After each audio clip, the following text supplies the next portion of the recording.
So now let's welcome Dame Dr. Professor Meher Master Moos ma'am. So friends, I'm so happy to be here today amidst all good old friends. And I especially want to thank Dr. B. Kumar for organizing this meet today after so many years to get us together again. And Dr. Loya, my old friend, who years ago, I don't know if he remembers it, but he had hosted all of us great, gracious hospitality at his house to start a society for our alternative medicines. Because at that time, that was more than 20 years ago, we had an opportunity to perhaps start a holistic health sciences council. And we wanted to promote that, not just acupuncture council. I'm so glad, Dr. Loya, that you did not become president of Acupuncture Council. It was too less for you. You are a holistic health doctor. And if you want to talk about your methods of acupuncture and allopathy and Ayurveda and so many other ways of treating a person, let me share with you an old story of Dr. Anton Jayasuriya. That's a patient who is happy, who's suffering. He's being treated by allopathy, by homeopathy, but the best is sympathy.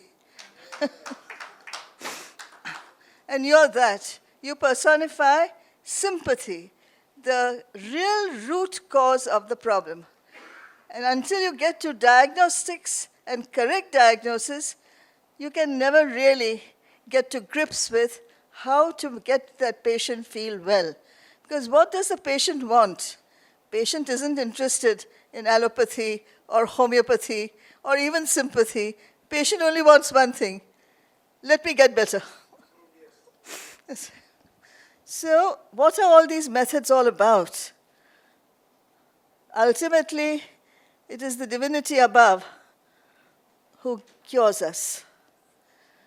And all of us are only instruments and channels in the service of the divinity. And whatever way the divinity flows through us, we are able to help others in whatever way, great or small. So I salute you, Dr. Loya. Now, if your good news is that central government is really in this process of starting a council for all the holistic health sciences, you be chairman of that. Because that is a better role for you than being chairman of Acupuncture Council. Seriously, you catch hold of the health ministers and push this. And I'll give you 2 or 3 persons' names and numbers whom you can get this through. And there you will find your true role. So, yes. Now, let me just speak. Today I haven't brought a pen drive with pictures, so I'm not going to give you a lecture. I will share with you what is my experience of holistic health sciences. I was at college in England. It was long ago, 1900 and around about 63.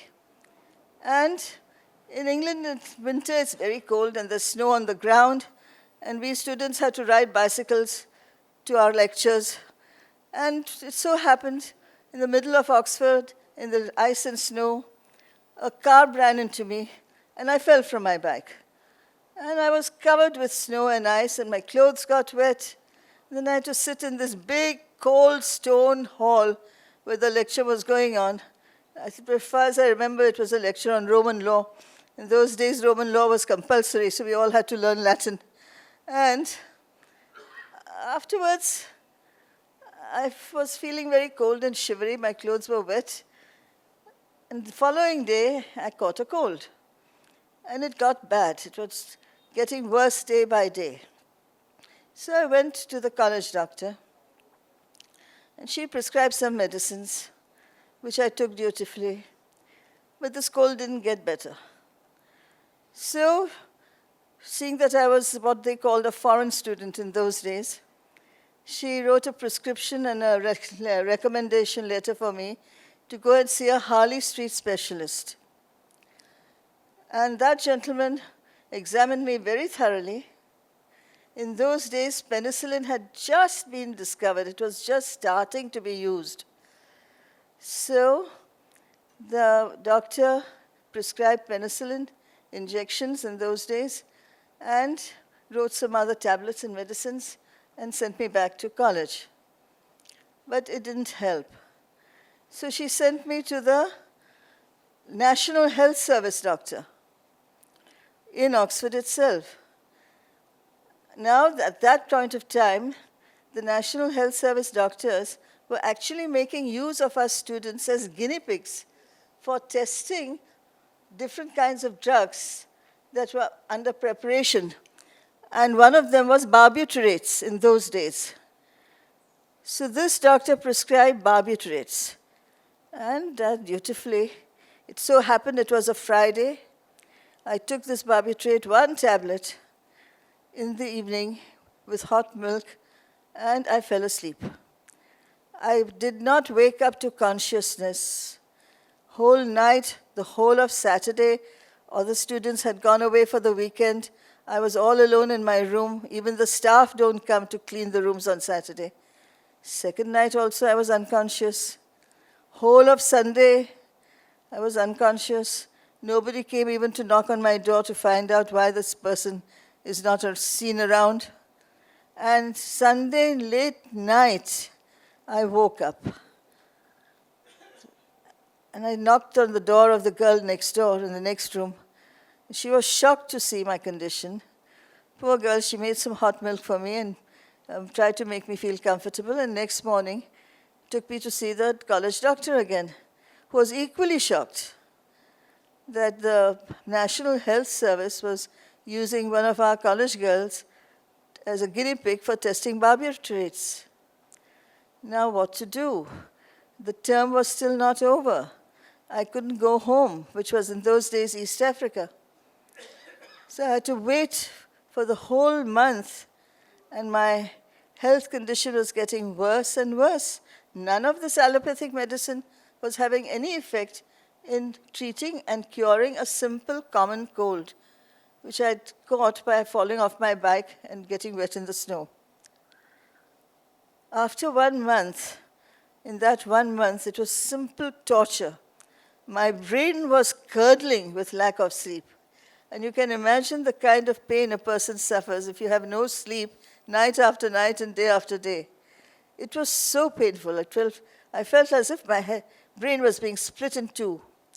And when I reached East Africa, Dar es Salaam, where my parents were staying, because in those days, every year, 3 months vacation, all foreign students were packed off home. So my parents were shocked to see my condition. They tried their best. We had an allopathic doctor in Dar es Salaam. He didn't work. My mother believed in homeopathy. She consulted a homeopathic doctor, and she herself knows quite a lot. Didn't work. Finally, somebody suggested to my father, there's an old Hindu lady, she's illiterate, but she has very good knowledge of Ayurvedic herbal medicine. So try. So my father brought this old lady. She took one look at me, and she said, in Gujarati, "I balak na matha mathi sardi pet magaich." This child has got a head cold, and it's gone into her stomach. Now, how to get this head cold out of the stomach and out of the body? So her prescription, she said, get castor oil, not refined, gauchi variety of castor oil, and fresh castor leaves. Heat the oil, make a poultice with the leaves, and apply it on the head at night, and then rub the whole body with hot castor oil, and wrap up warmly. And within a few days, the cold will come out the same way as it went in, from the stomach out from the head, and then she'll be all right. Believe me, in 3 days or 3 nights, that cold had left me. And can you imagine the relief of a person who's got no pain and no headache after months of torture? It set me thinking. I said, here, I'm at Oxford, a renowned university. The best of allopathic doctors have failed to cure me of a common cold. And here, an illiterate old woman, within 3 days, can give correct diagnosis and treatment. Who is the doctor? It set me thinking. After that, I started reading books. Water, thank you so much. In England, at Oxford, in the 16th century, there was a very famous herbal doctor. In the old days, whole of Europe was full of herbal medicine. 16th century, 17th century, chemistry hadn't been discovered. So all medicine was natural medicine. It was only in the 18th century that chemistry-based medicine started. And the word allopathy actually means the alternative medicine, the pathy which was alternative to the then existing normal medicine, which was herbal. So allopathy actually means alternative. The Culpeper had this shop, which was 400 years old shop in Oxford. And I went there and I used to buy the books and read them. And I found out that a lot of the students were suffering from exam nerves. And one of the causes of that nervousness was that the nerves were getting too much allopathic medicine being stuffed into the students at that time. The method of treatment was bitter taste. So Culpeper had given in that book, the treatment for nerves is wormwood. So I started recommending to all my fellow students, go to Culpeper's shop and buy a bottle of wormwood powder and mix it in your hot water instead of tea and drink it. And really it worked. So I think I started my alternative practice of medicine through wormwood at Oxford, and not only law. Actually, I'm a law graduate. I'm practicing as a lawyer for the last more than half a century. But there are alternatives. All right. That is the starting point. But then over the years, because my mother was so interested and I was so interested, and we kept on reading, and we kept on meeting, and we kept on talking with doctors and learning, because learning is a never-ending process. So in about the year 1980s,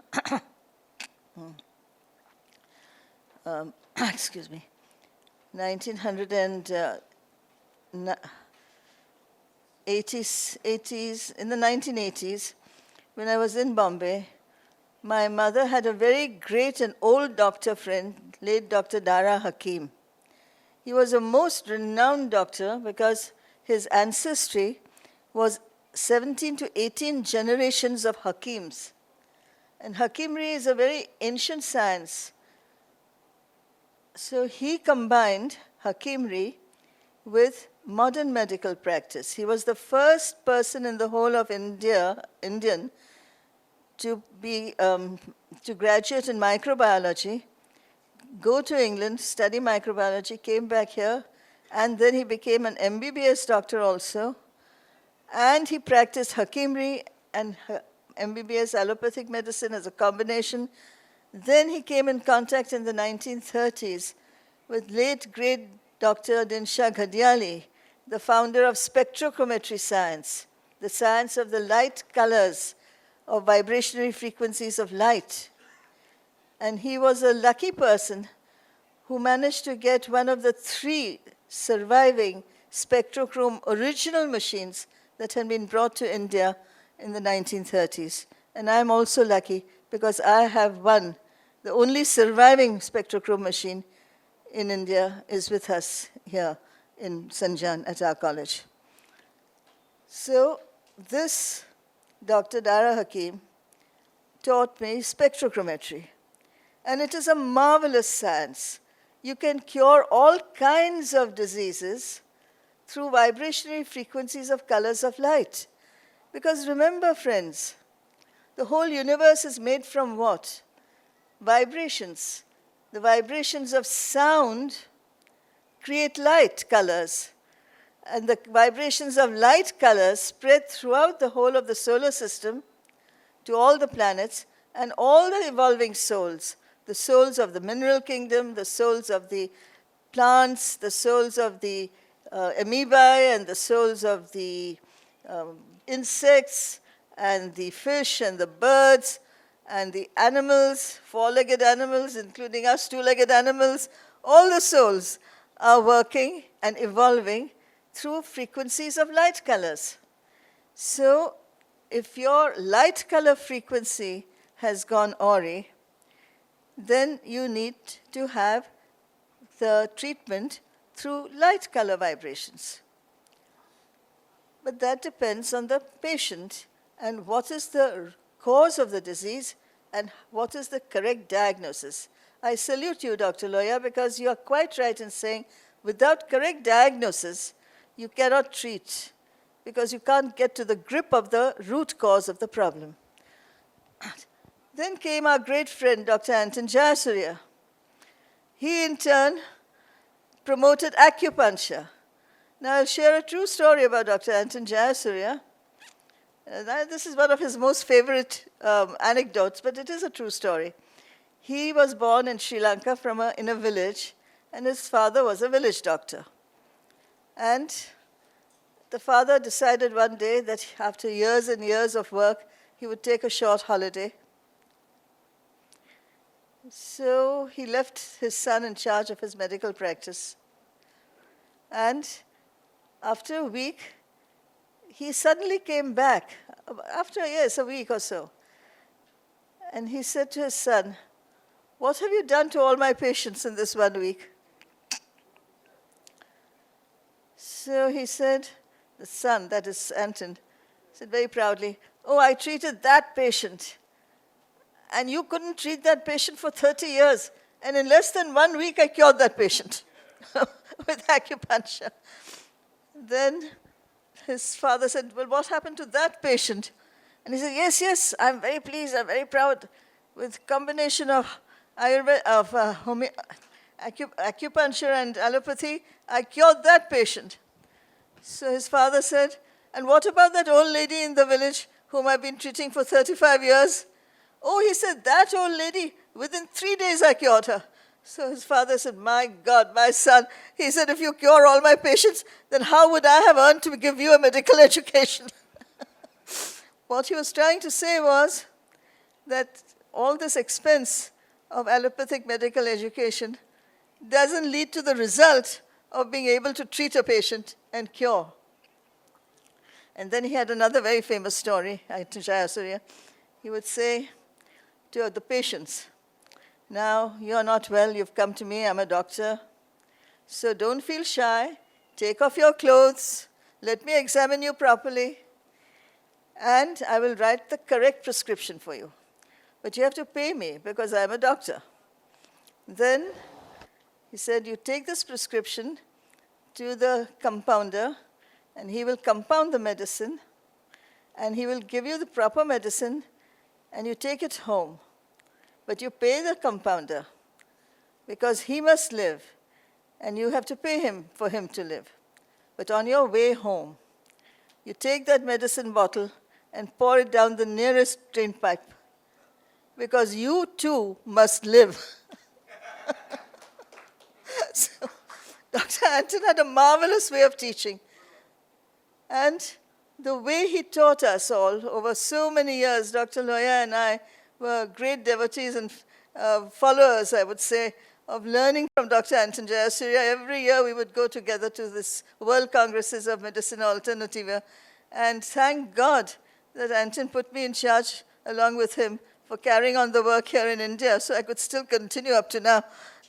But It is entirely thanks to his greatness, his depth of vision, and his great uncanny ability to pinpoint the cause and give the correct diagnosis and treat the patient through acupuncture. Of course, he had a marvelous knowledge of anatomy, physiology, and all the different pathies because of his allopathic training.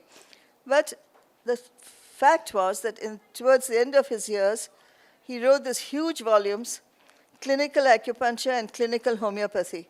And he combined the use of dipping an acupuncture needle in homeopathic mixture and using that to treat the patient so the results would be faster. I want to share a story with you, and it's a true story. Along with Dr. Anton Jayasuriya, we had started our Zoroastrian College, and we started giving OIUCM degree certificates strictly through research.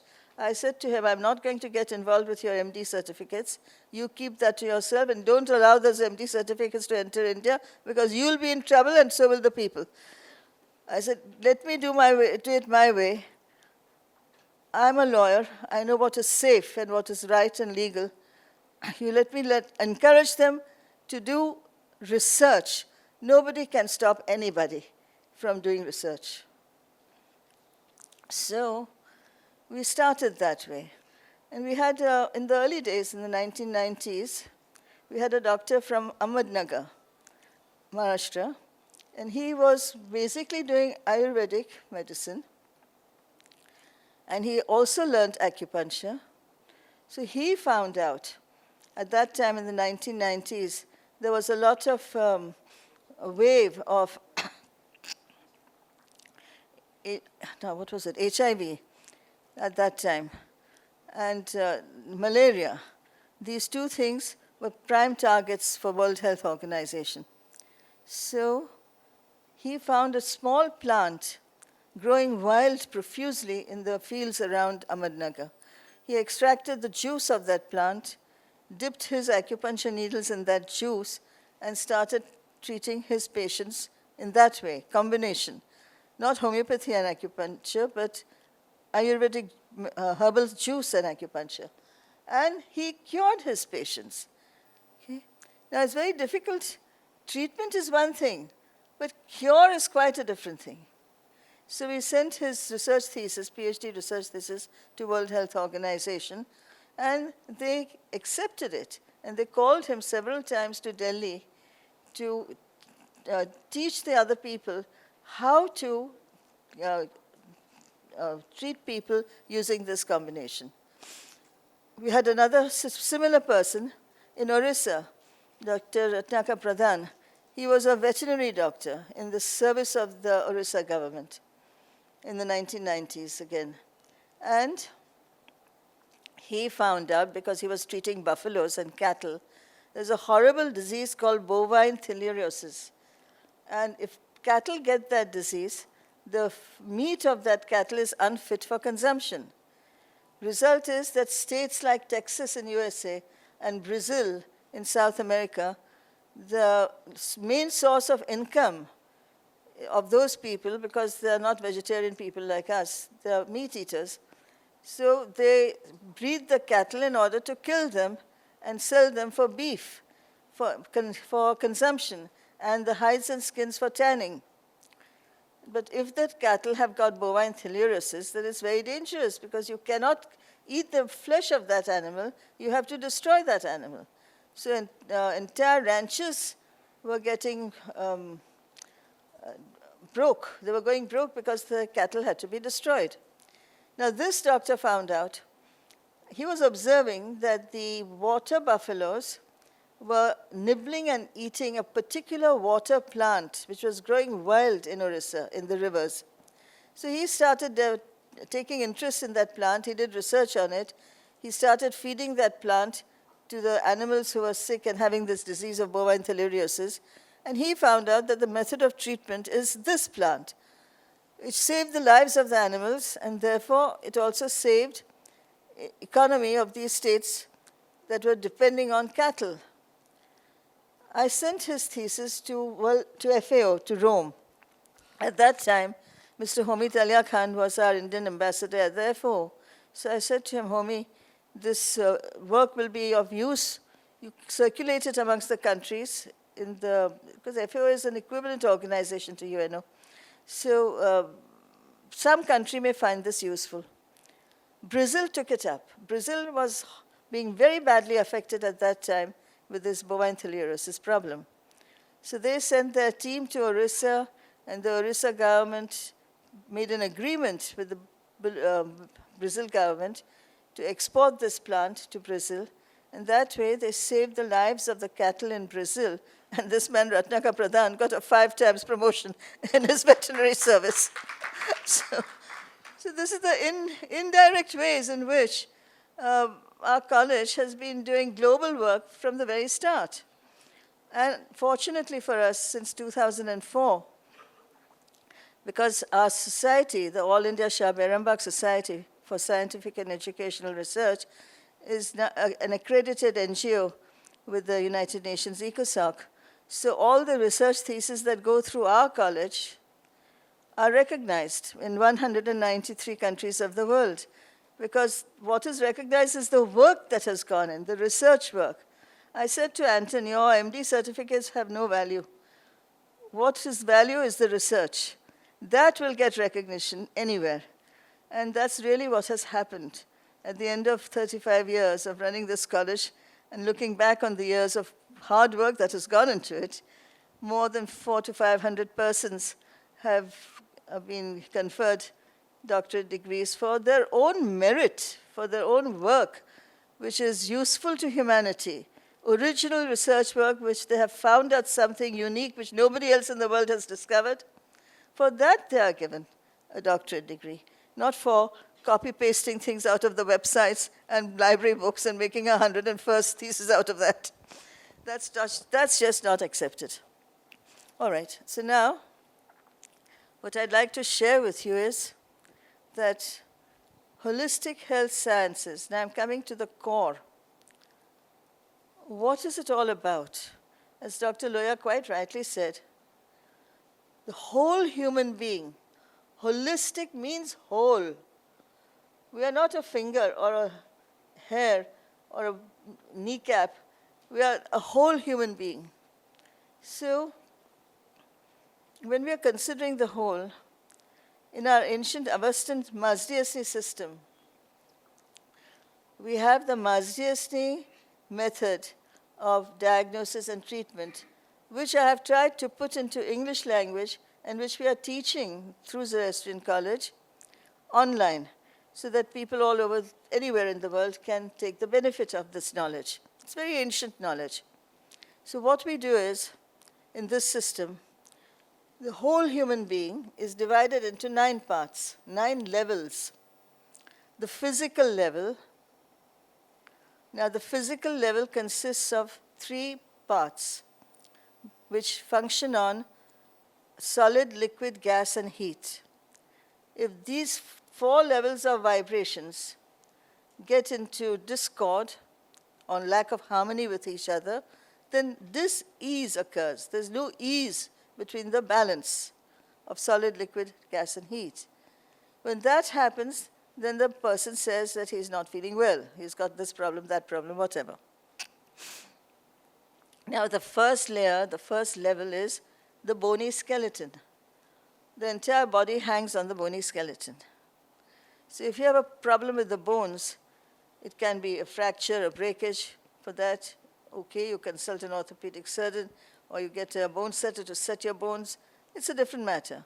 Or if it is softening of the bones through lack of proper nutrition, then you have to go that route.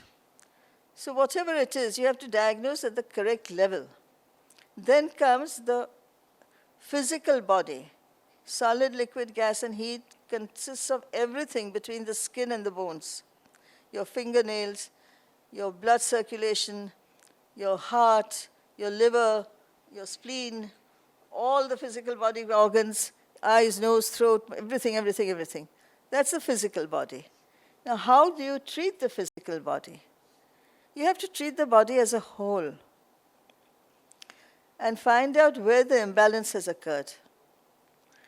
So, in this system, you can have and you can use a combination of natural herbal medicine.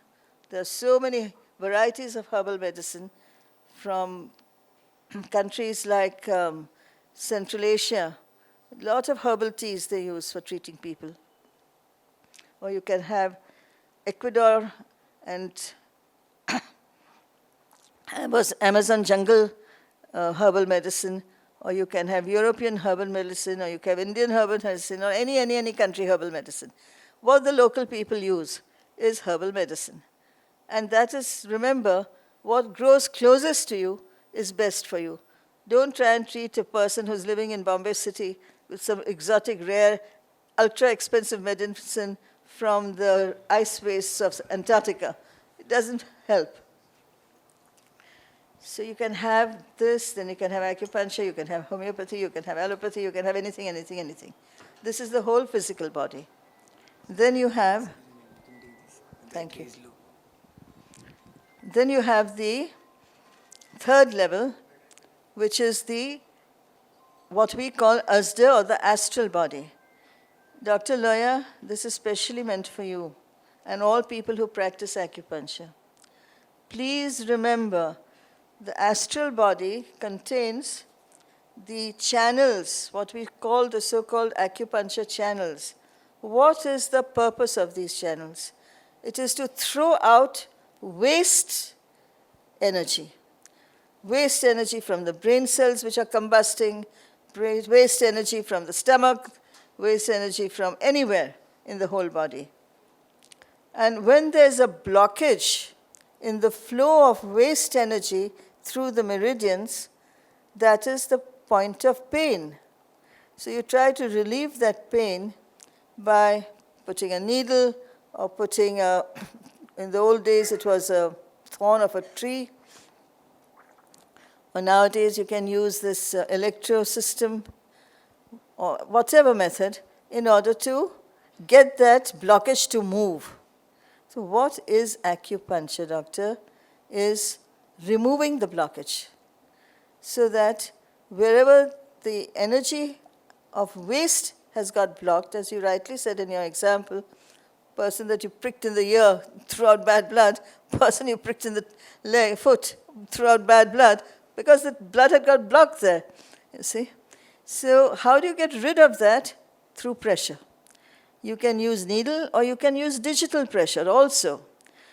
In one of our World Congresses in 1994, from Moscow city, the allopathic doctors' team had come, about nine foreign delegates from Moscow. And they taught us a most simple method which they practice in the hospitals in Moscow. Point of pain. Anybody who's got pain anywhere in the body, use your thumb and press on that point. 9 times clockwise, lift. 7 times anti-clockwise, lift. 9 times clockwise, lift. 7 times anti-clockwise, lift. Keep on doing it till the pain shifts. Suppose you have got a pain here in your shoulder. Very common thing to have shoulder pain. Nowadays with people slumping over TV screens and computers. Thank you. Then the pain is quite acute and people can't even sleep because of the pain. Use this system. The pain will shift from here to here. Then press here. Pain will shift from here to here. Press here. It will shift from here to here. Press here. Keep on pressing and it will flow out from the system. You see? No pain. Guaranteed within minutes. You don't need any medicine. You really don't even need acupuncture needles. With drugless therapy, simple pressure will get rid of your pain. Because what is pain?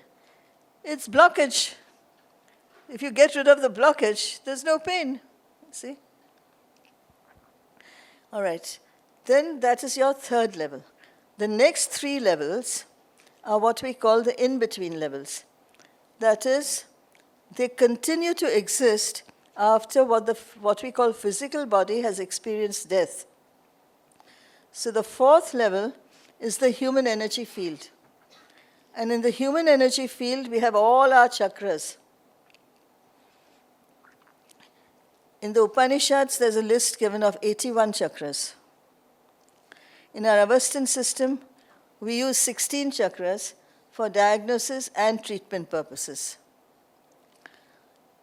Practically all people in India are familiar with the 7 major spinal chakras. But those are main chakras, but they're not the only ones. So if you want to do correct diagnosis, chakras are your inflow of energy from the cosmos, from the light of the stars and the lights from the planets and the light coming from the sun via the moon and flowing to our planet Earth. All this cosmic energy, light, is flowing into our energy field through the chakras and entering into our physical body. And every gland of our physical body and part has a connection with some chakra. Like you have the chakra connected with your liver, which is taking in red color, and chakra connected with your spleen, taking in violet color, and the chakra connected with your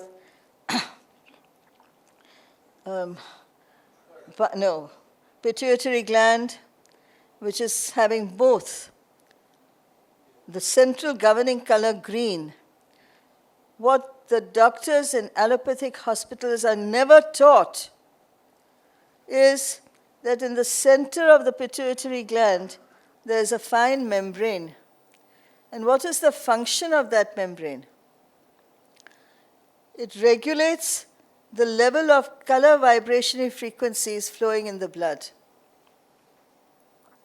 So if there is excess of heat in the body, excess of red color coming in through the liver chakra, that membrane, which is functioning on green color, the central color of the spectrum, will send out a command for the blood which is flowing from the back to the front to the liver chakra, please stop taking in red color.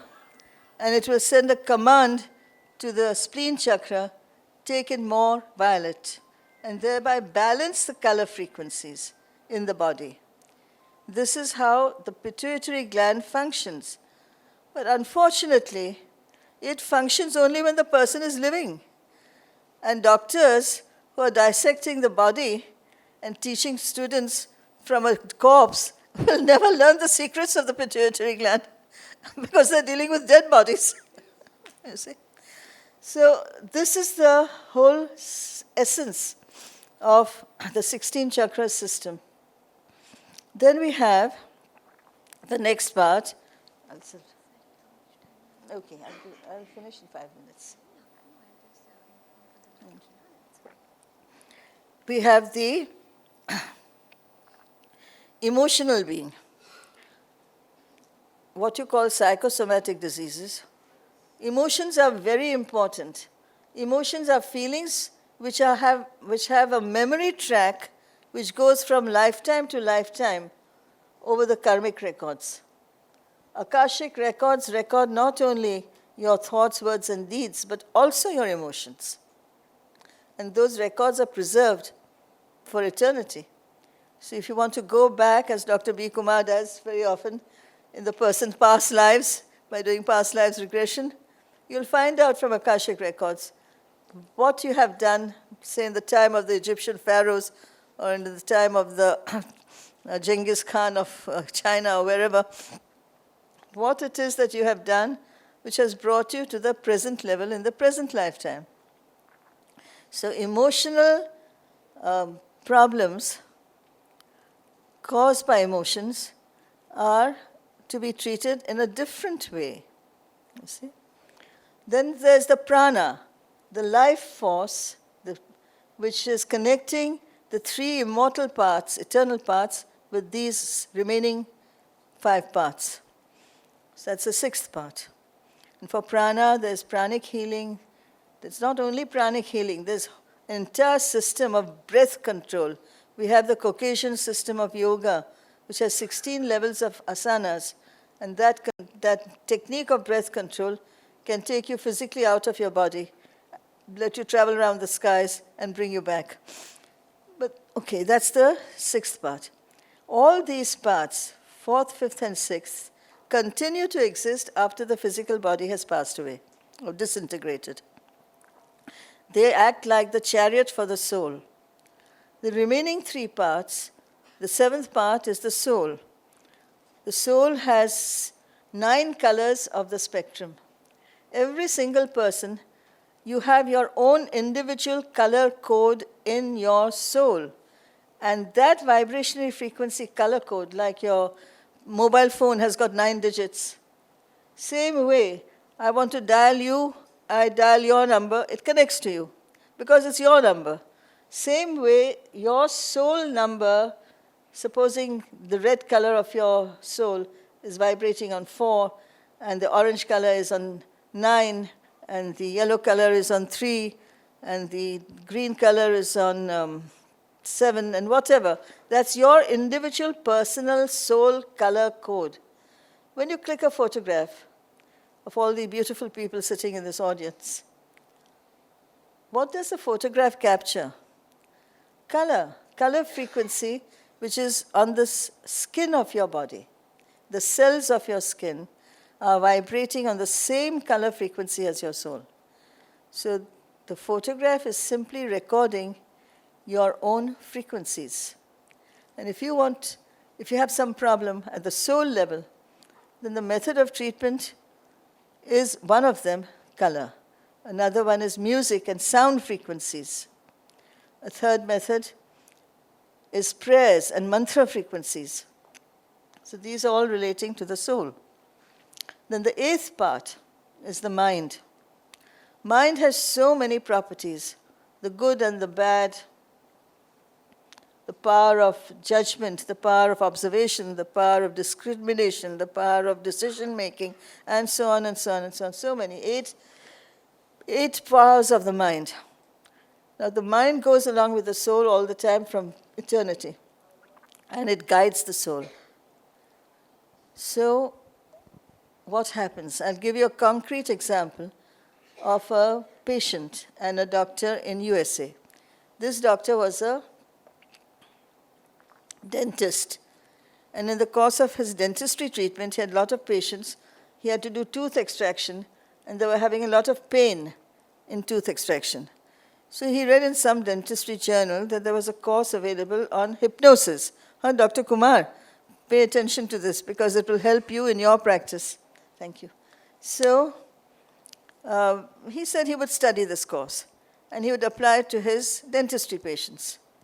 And he did that, and then he found out that from the dentistry chair, his patients, when they were under hypnosis, started spouting out all kinds of information from their past lives memory track. And it was very interesting. Some people were living in the time of the pharaohs of Egypt, and some people were living in the time of Queen Victoria in England, and whoever, wherever. So then he found out another interesting thing, that some of his patients actually had common parallel lives in previous lifetimes, not only in the present. And then he found out that some patients were even spouting out things about their future life track.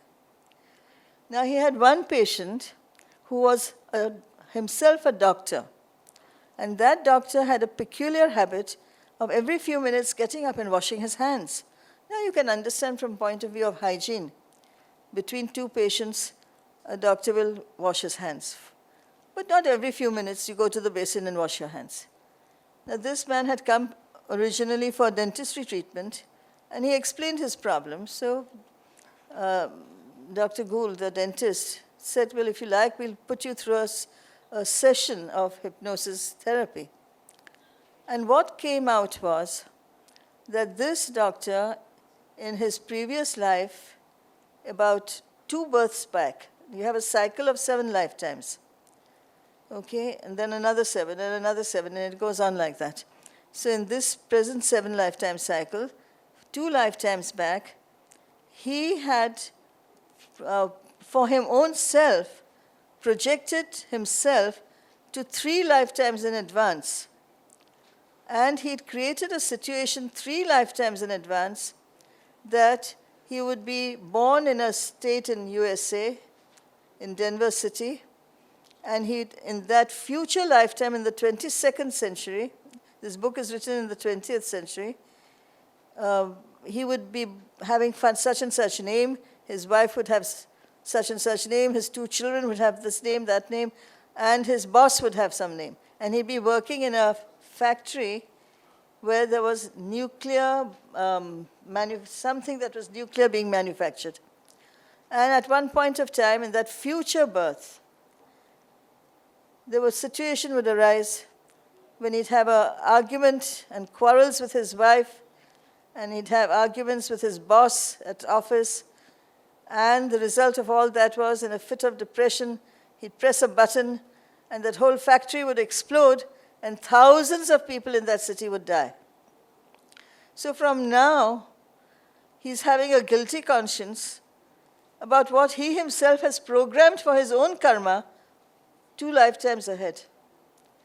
Now, how do you treat this patient? No amount of pills or injections, no amount of acupuncture or herbal medicine, no amount of psychotherapy or any of these other methods, color therapy or music or anything. The only method was past lives regression therapy. So this doctor made this patient make a firm affirmation. Right here and now, I'm going to reverse that decision which I'd taken in my previous life. When I reach my lifetime in the 22nd century, I will not have a quarrel with my wife. I will not have an argument with my boss. I will not press any button and blow up the whole city with thousands of people dead. And as soon as he made that decision, his problem disappeared, because he had nothing to be worried about anymore. He was not going to do anything wrong. So his conscience was clear, you see. So, and of course, there's the Ashofaraha, that is the symbol of which you see on your brochure also. Is the connecting link between each person's soul and the Creator, guides you and gives you right advice all the time. And so you become one with the Creator of the universe. And that is the purpose of all of us taking birth on planet Earth, that we purify our souls and become more and more full of white light energy. And so we become one with our Creator. And with the blessings of the Creator of the universe, I'm sure that we are all here together to learn more and share more with each other. And I'm very grateful to Dr. B. Kumar for bringing us together again. Thank you.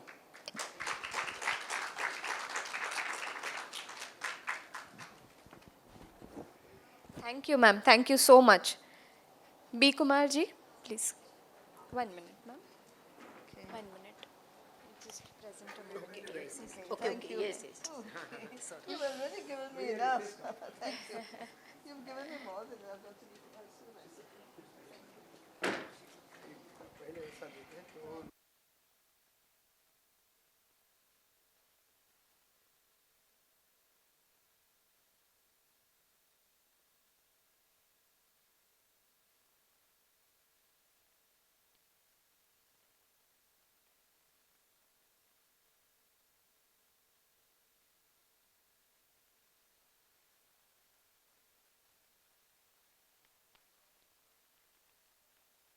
Of this opportunity which has been created.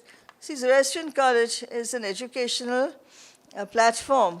It's an international platform recognized by the UN.